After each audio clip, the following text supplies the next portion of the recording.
til lidt Don't Starve. Ja.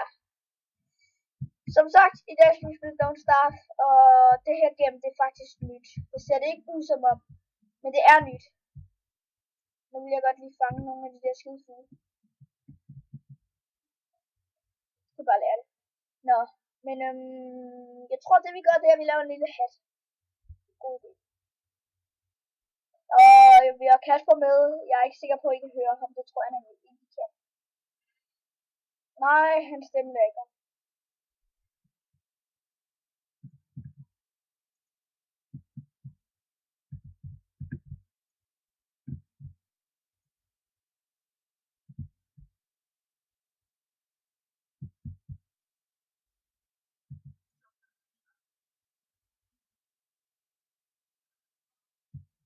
Jeg tror ikke,